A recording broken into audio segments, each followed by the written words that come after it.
Həzrət İsa ilə yol gedir.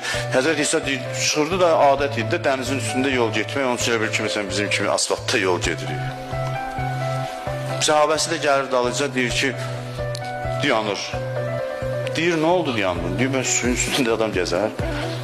Deyir ki, Allaha təvəkkül elə, Bismillah de, gəl. Həzrət İsa'nın sözü ona təsir edir, Allaha sığınır, deyir, o gedir suyun üzərində, bu da gedir.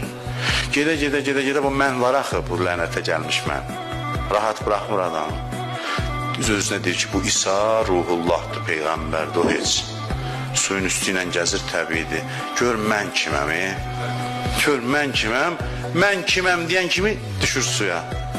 Həzrət İsa da insanşünasda baxır, deyir, hə, yenə qürur gəldi sənə, əlindən tutur, çəkir, dərhal, bax, qoymur, mən kiməm deyən kimi qərq olur. Bu sadə bir hadisədə həyat qanunu gizlənir.